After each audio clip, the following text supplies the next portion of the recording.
Story 1. I worked at a public forest.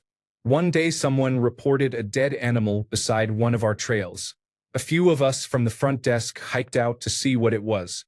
It looked like a giant piece of liver, just a pile of smooth red meat with no blood around it, and it was wrapped in a t-shirt with some coins scattered around. We called our rangers to check it out, and one of them was pretty sure it was a placenta. The strange part is you have to check in through a front desk, so someone either snuck a placenta or liver onto the trails or gave birth or removed an organ there. We never learned what the pile of meat was, how it got there, or why. Story 2. I work on North Sea oil rigs on an ad hoc basis off the coast of Scotland. I wouldn't say anything was particularly paranormal or creepy, but it can be a very unsettling place. Fog can roll in out of nowhere, and other rigs visible off the sides can disappear before your eyes. Sometimes you cannot see the walkways 6 feet in front of you, and if you are walking over grading you cannot see the sea about 60 meters below your feet, but you can hear it, albeit muffled. The fog can roll in over the course of a few minutes, so a perfectly clear day becomes pea soup. You can also feel the rig moving or swaying in high winds or rough seas, even though it is a fixed-leg platform. It is very unnerving to feel your office swaying when it should not be. My last trip was my first night shift, and I found it particularly unsettling. Despite the background noise of the plant, I walked around the entire rig without seeing another living person during the shift. Usually there are about 130 people on board, although smaller rigs have smaller crews. Usually, once a trip ends, I'm struck by the awareness that you are very isolated in the middle of nowhere. Most rigs I have worked on are an hour's helicopter ride from land, so if things go wrong it can escalate very quickly. Story 3. During college, which was located away from major cities, the woods surrounded us. There was a highly rated trail, the Loyalsock Trail, about an hour's drive from the university. I invited a friend who had never been on an extended backpacking trip. It was a 50-mile trail that we planned to backpack over the 4-day weekend. I am an Eagle Scout who had spent countless hours in the woods and went on backpacking trips consistently throughout college. As many have said, you get used to the minor spooky things. Coyote howls, raccoons in the middle of the night, even the occasional unknown noise. The scariest thing to find in the woods, however, is people. We were about 20 miles into the trail.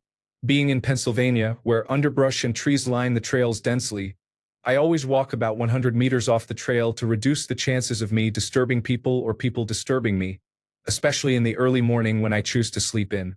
Following that strategy, my friend and I went out of our way to camp in an amazing spot well off the trail where it would be difficult to see our flashlights. The spot was on a peninsula where a creek met a river, which meant there was only one way into our camp and only one way out. We started a fire, cooked our food, and drank some, but not enough to get either of us drunk. We put the fire out around midnight and went into our individual tents. All was quiet. It was the fall semester, so leaves were on the ground. The moon shone through the bare trees, and the air was cool. The only noise was the occasional sound of my friend turning over in his sleep. Then I heard voices. The voices sounded very close for being on the trail about 100 meters away. I checked my watch. It was 3 a.m. Who hikes at 3 a.m.? I slowly got out of my sleeping bag and unzipped my tent, only to see my friend peeking out of his tent the same way. He quickly moved his finger over his mouth in an exaggerated hush signal, then frantically motioned toward the trail. Then we saw them, for adults, 3 men and 1 woman, walking directly toward our camp. No lights illuminated their path. They were walking silently. Only one of them had a backpack, which seemed impossible since they were a third of the way through a long hike. On a long trip, you bring wood-cutting tools to chop branches to burn. For me, that was a survival knife.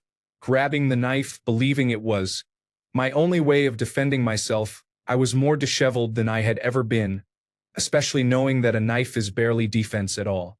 These people walked into our site, sat down by our extinguished fire pit, and just sat there for what felt like an eternity. My friend spoke up and asked what they were doing in our campsite. Without answering, they asked if we had any food. Having packed as lightly as possible for the long trip, we had only a few extra mountain house meals ready to eat. I grabbed one from my bag and tossed it to one of the men. In rapid succession, I asked why they were not using a light, if they needed help finding the trail, and why they were hiking so late. They responded, 1. We do not use lights. 2. We know where the trail is. 3. It is better to hike late at night. Unnerved, my friend asked them to leave. They asked if we wanted to light the fire and hang out for a bit. No, we did not. They grabbed their bag, got up, and left without speaking another word. We watched them leave and took shifts making sure they did not come back. Needless to say, we both got very little sleep that night. When the sun rose the next morning, we finally got real sleep. By the afternoon, when we woke up, it all felt like a weird dream of sorts. The only evidence was a fuzzy cap they must have dropped, which I still have. I have never had anything as strange or spooky as that happen in the woods and hope it never happens again. In the 8 years since that trip, I have not been back to the Loyal Sock Trail. Story 4. I do a lot of stream work and often spend time in rural areas walking streams and rivers. Once a coworker and I were working in a more urban area and came across what we initially thought was a body, which prompted a startled exclamation from us. It turned out to be a firefighter's training dummy that had fallen down a hill, and we felt pretty embarrassed. Other notable finds include a small grave in the middle of nowhere for someone's dog, a stuffed rabbit with shotgun shells placed where its eyes should be, a mannequin deliberately positioned in a chair in the middle of the woods, and many small random altars. I also worked in Myrtle Beach, which felt like an awful place, and accidentally walked into an occupied homeless camp.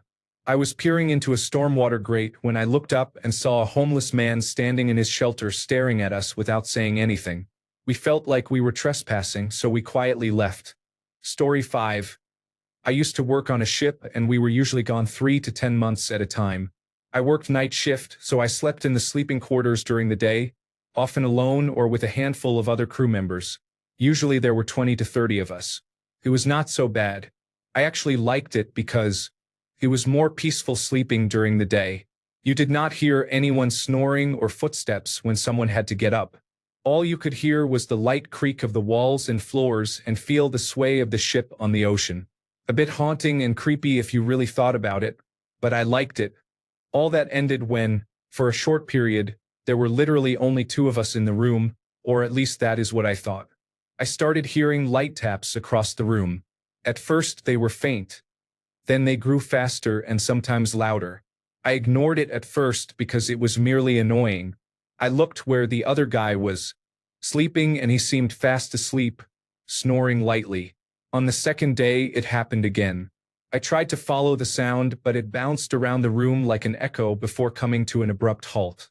I tried to sleep it off. During the night, I asked my mate about it, but he said he was too tired to notice. I figured I was alone in this. On the 3rd day, I stayed awake to catch the source. When it started, I moved from one empty rack to the next until it became very loud. Tapping in progress. My heart was thumping. I pulled the curtain aside. There lay the biggest man I had ever seen on the ship, holding his genitals and masturbating.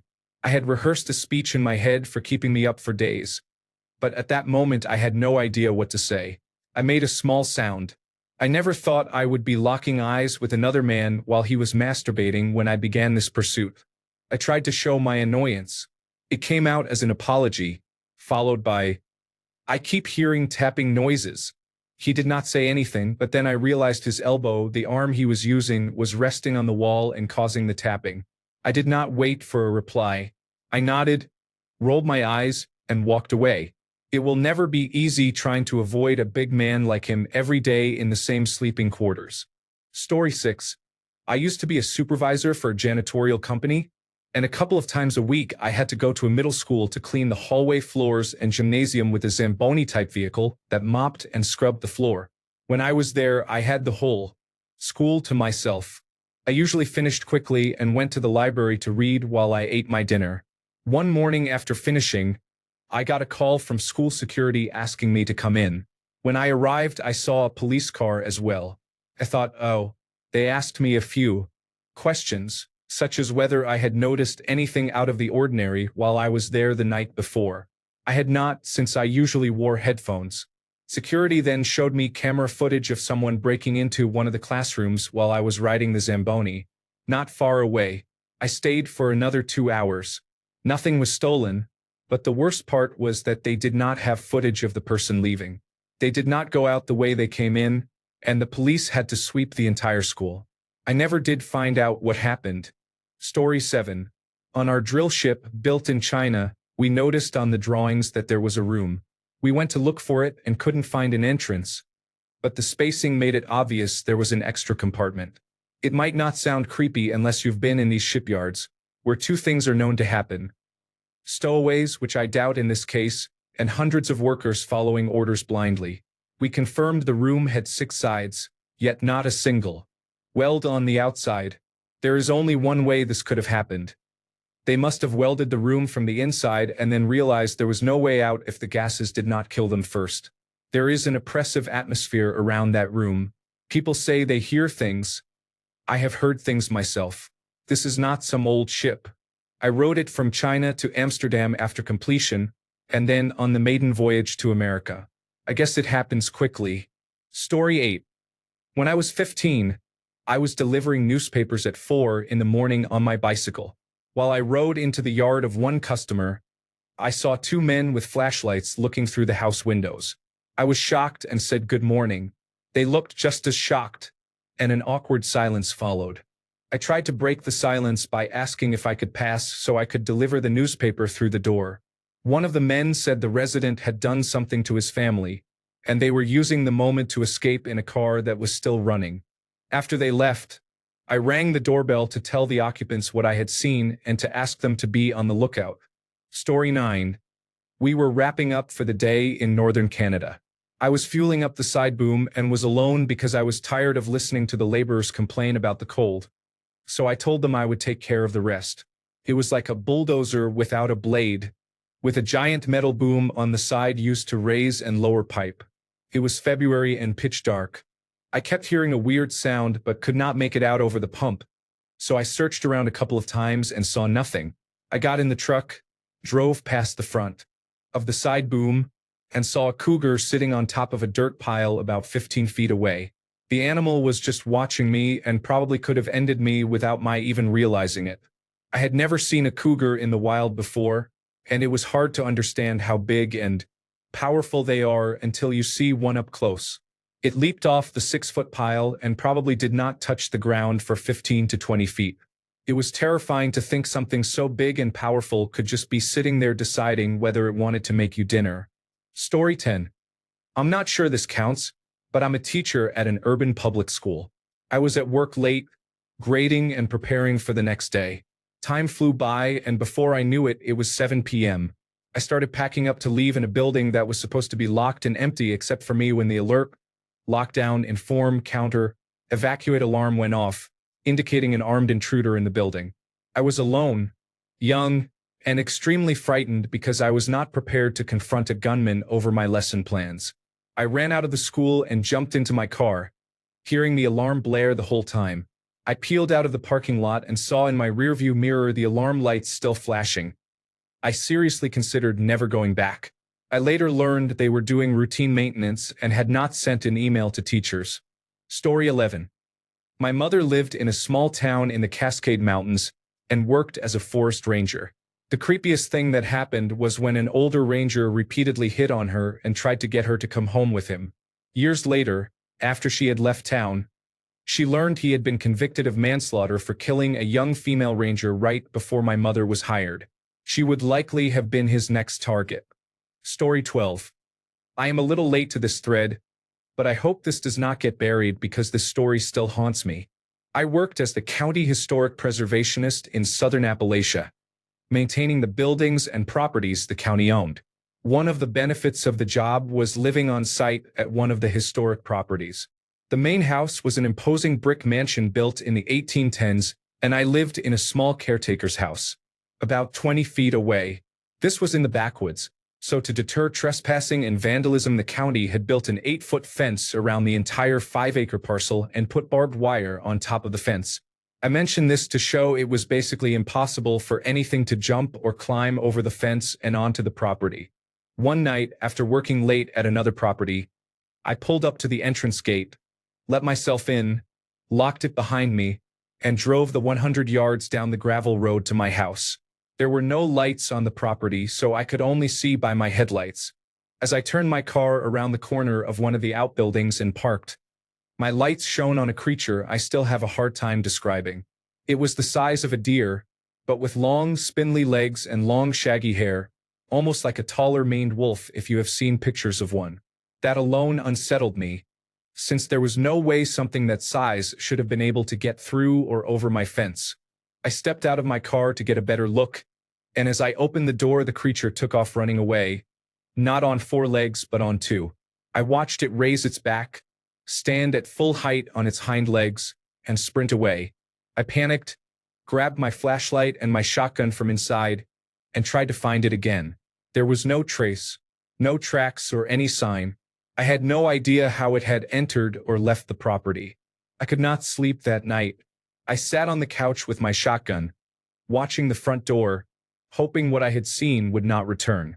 I cannot explain what I saw, and it still makes the hair on the back of my neck rise whenever I think about it. Story 13. My oldest brother used to work the overnight sprinklers on a golf course. He took me out one time just for fun. As we were driving uphill on a fairway, the figure of a woman appeared in the headlights at the top of the hill. My brother steered slightly to the left and drove on. I stared into her eyes as we passed, and she stared back. Her eyes glowed like a cat's at night. Once we were out of earshot, I asked, "What the hell was that?" He calmly replied, "Yeah, she lives on the golf course and likes to terrorize the workers from time to time. I usually see her out here once a week." All right, cool. Story 14. When I was a kid living in Queensland, Australia, I used to bush bash, walking off the beaten track through thick scrub. I knew the national park my house backed onto like the back of my hand and could locate myself by the topography at all times. Both my parents were former military and were hands-off, trusting me, even at age 12, to venture into the wilderness alone. I could just pack a lunch, and my sister and a neighborhood friend would come with me. We would head off early in the morning and usually return just before sunset. Once, when I was about 14 and the eldest, we had been following creek beds and moving over heavily forested hills toward an area I had never been to. We came down a hill through a gully full of ferns and followed a dry creek bed for another hour. The sides of the creek became steep and rocky, and before long we were passing through a gorge. As we emerged from the gorge, we noticed what looked like a dwelling. Being foolish kids, we wanted to see what was there. It looked abandoned at first, but as we got closer we saw that tarps had been affixed to the ramshackle structure, and chicken wire surrounded what looked like a pen just outside. Then I noticed a pair of eyes looking directly at me. A Rottweiler. We started slowly edging away from the property, but it was too late. The dog became agitated and began barking, and worried that it would come after us or at least alert whoever was living there. We bolted. I went back to the area a few times, but not too close to the dwelling itself. I found discarded bones from small game, other bits and pieces, and spent .22 caliber casings. As an adult, knowing the area, I think we likely stumbled across either a homeless person camping or a methamphetamine laboratory, since the area was riddled with such labs. Story 15. Some friends and I were fishing a small pond just after dark for catfish. We began to hear sounds coming from the water, like someone throwing softball-sized rocks, but they came from all over the pond. We thought someone was messing with us and called out for them to stop, but eventually, we got frightened and left. A few years later, I was fishing a different pond and heard the same sound. It turned out to be a beaver slapping its tail on the water to drive me from its territory. When beavers become a problem in rivers, wildlife authorities relocate them to ponds in town. Story 16. I was fishing in the Gulf of Mexico near some oil rigs. One rig appeared unused, so we got close to fish for red snapper. While we were there, we could have sworn we heard a woman's screams repeatedly. It was unsettling. People said the wind blowing through the rig made the noises, but it still creeped us out. Story 17. I work as a polar bear guard, escorting people across tundra and mountains and protecting them from the animals. I once saw a snowman totem with reindeer antlers protruding from its head. It was deformed, full of bullet holes and rather creepy. Story 18. I spent a summer in Wyoming visiting Bureau of Land Management land and other remote locations to collect data on bats and herpetofauna. I heard many strange noises: mountain lions screaming, deer snorting, and what sounded like owls fighting. One morning I woke to find two bull moose sleeping 20 yards behind my tent. All of this felt part of the job. One night, while on a Bureau of Land Management section in the southwestern part of the state, a truck drove toward us across open country. It was off-road, stopped about 100 yards away, turned off its lights, and someone got out. The person walked a full circle around us at about 100 yards, returned to the truck, and drove away. It was after dark. The figure was a shadowy presence. We could hear them walking through the sagebrush, and they could probably hear us talking. We packed up and drove to a hotel an hour away. I called the office and told them I would take a gun when we went back out. I did not like having only bear spray as our defense. Story 19. I work for a power company restoring power after a storm. I was working when a woman came up saying her power had gone out. We explained that we were there to restore power and that she should have it back soon. She said her son had gone down into the basement and she could not find him. I went with her, flashlight in hand, down the road to a rundown house that was partially caved in. She walked inside and I followed. As soon as I walked through the door, she disappeared from sight. I called for her several times. When no one responded, I ran back to our work truck to call for help. A man who lived on the street called to me and asked what was wrong. I told him the situation. He looked at me with a cold stare and said a mother and her son had died in that house 4 years earlier. I am still shaken to this day. Story 20. I used to work in the Gulf of Mexico on oil rigs for years. It may not be exactly creepy, but I found it unsettling. In deep, open water the sea was very clear, so everyone could plainly see the tuna and barracuda hanging around the rig, waiting for the onboard cook to discard food waste. Occasionally a great white shark would rise from below and snatch a tuna. It took less than a second. They were terrifying. Story 21. One summer I did conservation work in the middle of nowhere in Wyoming. I was part of a crew that spent 2 weeks camping in remote places to do manual labor where machines couldn't reach. We were building new hiking and biking trails in the back portion of a designated wilderness area in a high-altitude desert. The nearest civilization was a 2-hour car ride away, to a town of 41 people in a sandy area where tracks last forever. It was the middle of our stint, early in the night. Everyone else had gone to bed, but I stayed up reading, around 11:30. It was pitch black outside and clouds had covered the stars, so my headlamp was probably the only light for a 40-mile radius. Suddenly I heard footsteps walking around our camp and heading toward the tents from where I was in the community tent. The sound immediately put me on edge. The hair on my arms rose and my adrenaline spiked.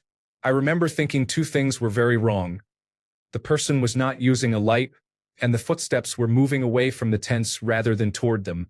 Within 4 seconds I dropped my book, got up, and turned the corner of the tent to cast my light on the sleeping tents. The sound had stopped, but I saw tracks in the dirt before me. They looked like they came from one end of camp, looked into my tent, walked between the sleeping tents, and continued out of camp. I don't know if my movement made noise, but the rest of the crew woke up and asked what was going on from inside their tents. After I explained, they all got up to look at the boot prints. They were nearly perfect copies of my own boots except for one small thing. I had a rock stuck in my treads that broke the symmetry. I was wearing fairly common work boots, but I wear United States size 15 double-wide boots, so there was no way the prints belonged to another crew member. We didn't sleep much that night, and we never saw or heard anything more. A light rain erased the tracks a couple of days later, but I remember none of us were willing to step on the prints. We stepped over them like cracks in the sidewalk. Story 22. My parents live far back in the country and have one neighboring house.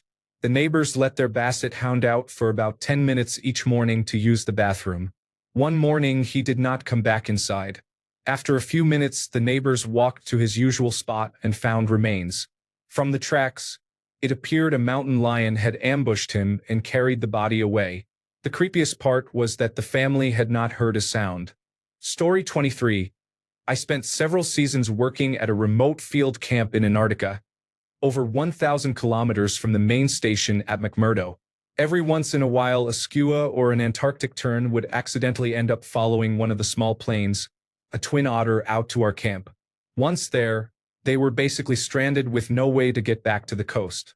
I would get out of my tent some mornings and see a lonely tern circling overhead, knowing it was a dead bird flying. It was quite creepy. When birds or seals die there, it is so cold and dry that their bodies do not decay. They essentially mummify. Outside McMurdo at Scott's Discovery Hut, there is still a perfectly preserved seal carcass from 1912 sitting by the entrance of the hut. Edit. This post got a lot of attention. I was working all day and am just getting back now. Short answers to some common questions follow. I think the birds more often follow the contrails than the planes themselves, but I could be wrong. Camp managers and scientists, particularly biologists, told me that once a tern or skua gets that far from the coast, they are basically toast because of lack of food and the temperatures. I have some old pictures from my 2008 to 2010 deployments, but only as partial albums on an old Flickr account. Any album with West Antarctic ice sheet in the name was from Antarctica. How did I get there? I was in graduate school studying glaciology, paleoclimatology, and geophysics. I deployed as part of a large National Science Foundation grant to extract and study an ice core record. I went back in 2015 to the South Pole to work on that core as well. Last year, I deployed on a research ship off the coast of West Antarctica as part of an ocean sediment core team, which was also quite interesting. You can get there as a tourist as well with Antarctic logistics and expeditions, but it will cost over $10,000. The most amazing place I visited was the area around Union Glacier, where we worked on remote seismic and global positioning system stations. We flew to tiny exposed rocks in the middle of nowhere. It was quite surreal. Most of those pictures are in another album on my Flickr account. I watched the movie The Thing at least once each season, which is a tradition. My small claim to fame is that technically I was the first person to reach the South Pole in 2016. I went out to the marker at midnight on December 31st, 2015, which also brings up the somewhat eerie notion that while at the South Pole, literally every person alive or dead is north of you, except for perhaps astronauts on the International Space Station. While at the South Pole, I completed the first ever 50-mile running ultramarathon in minus 40 degrees Celsius temperatures. It was insanely stupid but still kind of fun. I have video of it. What is my job now? I still do research, but I mostly teach at a university and work with graduate students. Did I miss anything? Story 24. I've worked in northern Canada for a few years now in the oil and gas industry. It's pretty creepy when, during a night shift, you realize a moose had been standing at the tree line staring at you for some time, or finding bear tracks crossing the ones you made 5 minutes earlier. Honestly, the silence of a snowy forest in the dead of night hundreds of kilometers from anything is pretty spooky. When your only contact with the outside world is a radio channel no one is listening to, you feel very alone. Story 25. This was a creepy occurrence. I live on a ranch off a quiet dirt road. Our nearest neighbors are about 1 mile away as the crow flies. They have had issues with people stealing things from outbuildings and storage sheds in the area. It was late in the year, so it was getting dark around 6 in the evening. As a result, whenever I saw headlights go down our road, I watched to make sure they did not stop on the property. One evening, I saw a vehicle going very slowly down the road that stopped at the end of our driveway, about 120 yards from our front porch. The vehicle was parked right in front of a 1960s pickup I have, so I thought whoever it was might be looking to steal it or just looking over the property. I put on a black coat and grabbed my rifle to investigate. It was dark, so I stayed out of the headlights to get closer. I could tell it was a white van, but I did not notice anything else distinguishing about it. When I was about 50 yards away, the van backed up and turned into our driveway. I froze as the headlights washed across me standing in the middle of my driveway, and I saw the reflective Federal Express logos on the side of the van. Needless to say, the Federal Express driver was probably startled when he suddenly saw a dark figure standing in the driveway at night holding a rifle. I tried to give a friendly wave and a smile. He continued up the driveway to the house, and I explained the situation. We both had a laugh. That is how I became the creepy guy in a Federal Express delivery driver story. Story 26. I work on large ships. If you get a clear view of a hall or passage that runs the full length of the ship, you can actually see the ship warp and twist with the sea. If the passage isn't very well lit, it can look like a scene from a horror movie. Story 27.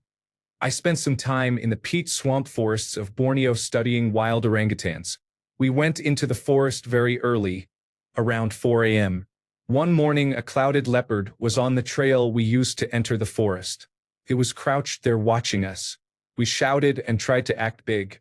One of the indigenous people we worked with even took out his slingshot and fired rocks at it. He missed on purpose, just trying to scare it off. It stayed there for about 5 minutes watching us before it slowly walked off the trail into thick brush. When we walked by, I shone my light where it had gone and could clearly see a pair of reflective eyes about 3 meters away, crouched and watching us pass. It was creepy but also incredible to see one in person, given how critically endangered they are. Since I had several requests for pictures, I posted a photo I took of a baby orangutan named Merker. These were wild orangutans. We kept our distance and never tried to touch them. The goal was to observe them without affecting their natural behavior. That said, during my year there I was charged by a large dominant male on 3 separate occasions, which is another terrifying story for another time. He never touched me, but he certainly scared me and made me run. Many people have asked how I got this job. I am American and studied biology in college. It was a combination of luck and preparation. I worked hard in college and gained field experience. A guest speaker who is a prominent orangutan conservation researcher spoke to our class. I spoke with her after the talk and learned she needed 2 students to do research for a year after graduation. She interviewed me and the rest was history. I should mention to anyone considering this field that it is hard work. We would wake up at 3:30 a.m., spend 14 to 15 hours in a swamp forest following wild orangutans, and take data every 2 minutes. It was hot, humid, and full of mosquitoes.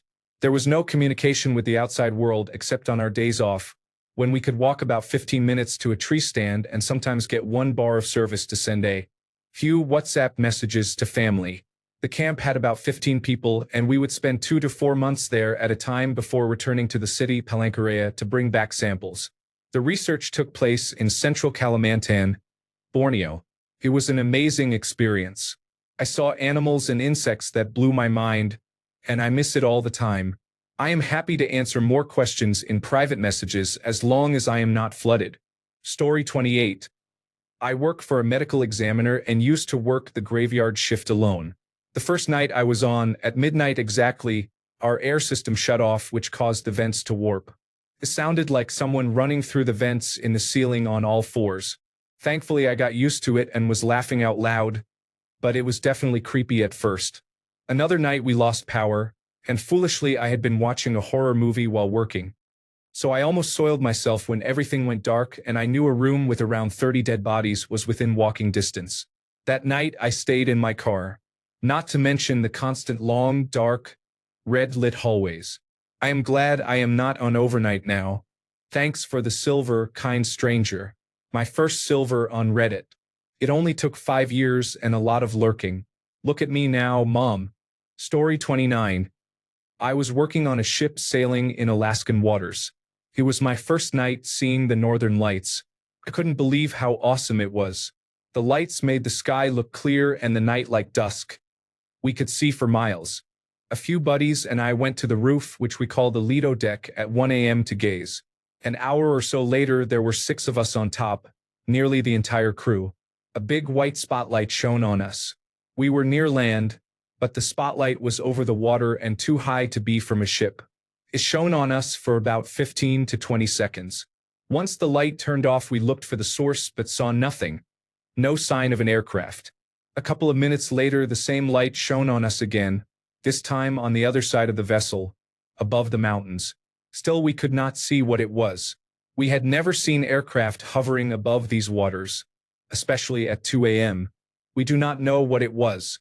We think it might have been some kind of silent military aircraft doing drills. That was one of the stranger things to happen out on the ocean. Story 30. I used to work out in the woods in Florida a lot. The creepiest thing was one day when we were working near Big Cypress, tromping through the brush. At the end of the day, my coworker and I did a quick drive through some of the property and realized the place was absolutely infested with water moccasins. We had unknowingly been walking around a giant water moccasin pit. That one really messed me up. Story 31. We have a power takeoff pump that draws water from a canal for our rice fields. When I was 12, my uncle found two bodies dumped in the small sump where our pump sat. Both women had the same tattoos, so investigators thought it was gang-related, but the location was 45 minutes from where that gang operated. I still look into that hole every time I pass, even though it happened 20 years ago. Story 32. I worked in outdoor education, which was essentially summer camp during the school year. School groups would come and spend a few days at the camp. On the last night, we always told a scary story around the campfire. It was the same story every time. We worked in pairs, so there were 2 staff members for each school group. One staff member told the story while the other hid in the forest and made scary noises. As I told the story, every few minutes a twig would snap or bushes would rustle and the children got frightened. While I walked around the campfire looking at their faces, I noticed a familiar one. My partner Eric, sitting there smiling at me and wondering why I was staring. My heart had never beaten so fast. I hurried through the rest of the story, the children left, and I told Eric I thought it had been him in the woods. His eyes went wide and he said, "Are you telling me that was not one of the staff members?" We both ran back to the main road. Story 33. I used to do salmon spawning surveys, which involved walking up streams looking for fish. Some of the streams are quite remote or inaccessible on timberland, and you do not expect to see anyone when you are out there. As a naturally smiley, friendly, small feminine woman, I learned to be wary of people all of the time in the field. I actively tried to avoid running into people when I was alone in remote places. One of the survey locations is close to a highway. To get to it, I had to park at a pullout, follow a river downstream to a flagged trail, and hike over a ridge to meet up with an old logging road on private timberland. I walked along the logging road for about 100 meters before peeling off into the woods, where game trails eventually lead to the stream at the base of the hill slope. I came here in spring to survey steelhead, but this stream was also a survey location for other types of salmon in the fall. The game trails off the logging road were flagged by previous surveyors, and multiple routes were marked. This made it kind of confusing, and not all routes actually led to the stream. Some just petered out once the vegetation got too thick. Another led to a cliff face overlooking the riverbed. There were lots of faint trails. One day, I turned off into the woods at one of the survey flags tied around a branch at the side of the road. I followed some pink flagging heading south along the hillside. I noticed the trail seemed freshly turned up and figured maybe a bear had clambered through recently, since I had been there about 2 weeks earlier. The trail led to a small, claustrophobic clearing, and the ground was freshly torn up in a circle. It seemed strange. I was looking for elk tracks but did not see any. Then I noticed an assortment of bones scattered around the edges of the clearing. These were not there before. Everything was dead silent, and something about it put me on edge. I poked around the bones a bit, trying to piece together the scene. I noticed another slight path that strayed from my main route, veering to the right from the clearing. I walked a bit down that way and looked ahead to see if this path was flagged. It was densely packed with trees. A subtle movement caught the corner of my eye ahead and to the right as I walked. I turned my head and saw the silhouette of a large shelter about 50 to 75 feet from the clearing. It was surrounded by what looked like jugs and bones. Tons of plastic jugs. Light shapes of bones on the ground. The lighting made seeing anything else impossible. Everything was very quiet. I left in a hurry, off the trail, without trying to get a better look or reaching the stream. The alarm bells in my brain were screaming. I do not know if the movement I saw was a trick of the eye or if there was actually something moving. My gut feeling was that someone was present at the shelter when I was there. To clarify, the jugs were large, for example, not like plastic milk jugs, more like chemical containers. It was not random trash strewn around the shelter. It was jugs and lots of bones. Story 34. I was serving as a fireman in my nation's compulsory national service. Once we were called into the forest to retrieve a body that had been found hanging from a noose deep along one of the running trails. He had apparently committed suicide by hanging and was discovered by a few morning joggers. What was creepy was that we found a straw doll at the foot of the tree. It was stabbed with several red bobby pins in the head and facial area. There was also an unknown talisman nearby that was half burnt. When we took the body down, we had to carry him a few kilometers out of the forest. Halfway along the journey, a previously unnoticed wound on his face started bleeding. One of my men swore that it was bleeding from the same spot where a bobby pin had been stuck in the doll, but we could not confirm this because we left the doll at the scene for the police. We handed the body to the paramedics and made our way out of the area. Yes, this happened in Southeast Asia, where many religions coexist. Story 35. I do not usually live in remote places, but when my father was sent to Alwar, Rajasthan, for an archaeological study, I encountered a very strange event. Our house was near a small forest. One morning I saw a group of blue bulls, a kind of Asian antelope. There were 5 of them, and they were running in circles around a skull for about 30 minutes. Then one of them picked it up and carried it into the forest, and the others followed silently. It was such a strange sight that it still gives me the creeps. Story 36. I once worked in a store in a very small town. It was almost always quiet, maybe a customer every hour or so. I worked shifts alone, which I am sure was not even legal. One dark evening, I was sitting on Reddit when I heard the door open. I looked up and saw the back of a man walking down the first aisle toward the canned foods. He appeared to be talking on the phone, so I went back to Reddit. Suddenly, I smelled soil and earth. Looked up, and the man was approaching the counter.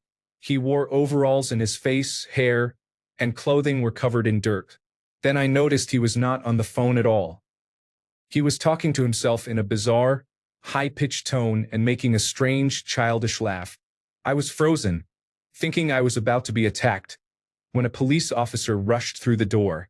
He asked if I was okay, but I did not answer because I was in shock. The officer told the man to come outside. The man started murmuring gibberish and repeating the word legal over and over.